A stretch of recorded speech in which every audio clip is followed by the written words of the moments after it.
ఉదయం 6 గంటలకు లేచానండి. మీరైతే లేవగానే ముందు ఏ పని చేస్తారో చెప్పండి. నేనైతే ఇంటి ముందు ఊడ్చి నీళ్ళు చల్లి ముగ్గేస్తాను. ఈ గుంటూరులో ఎండలేంటండి బాబు! 6 గంటలకే మధ్యాహ్నం 12 గంటల ఎండున్నట్టుంది. ఇవాళ శనివారం కదా, వెంకటేశ్వర స్వామికి పూజ చేద్దామని పొద్దున్నే లేవగానే ఫిక్స్ అయ్యాను. ఇల్లు అది శుభ్రం చేస్తున్నాను. మీకు తెలుసు కదా, ఈ మధ్య కొత్తగా షిఫ్ట్ అయ్యాము ఇంటికి. అందుకే పెద్దగా సామాను కూడా ఏం లేవు ఇంట్లో. ఇల్లు అది శుభ్రం చేశాను. ఇంటి ముందు ముగ్గు పెట్టుకున్నాను. దేవుడి పటాలకి మందార పూలు దొరికితే పెట్టాను, ఎర్ర మందారం. మా ఇంట్లో పెద్ద పూజ గది ఏం లేదండి. అయినా దేవుడికి మనస్ఫూర్తిగా దీపారాధన చేసుకోవాలనుకుంటే పెద్ద పూజ గదే ఉండాలా ఏంటి?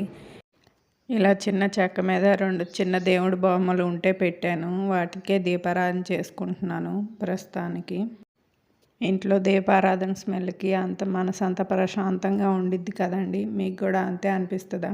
దేవుడు పూజ చేసుకుంటే ఎంత ప్రశాంతంగా అనిపిస్తుందో. పూజ అయ్యే లోపల పొయ్యి మీద పెట్టిన రైస్ కూడా రెడీ అయిపోయిందండి. ఈరోజు టిఫిన్ ఏం చేయలేదు. ఏదో ఒకటి తినాలి కదా. మా బాబుకి 10 రూపీస్ ఇడ్లీ తీసుకొచ్చి పెట్టాను. నేనైతే అన్నం వండుతున్నాను, కర్రీ చేసుకోవాలి ఇంకా. Thanks for watching. Subscribe my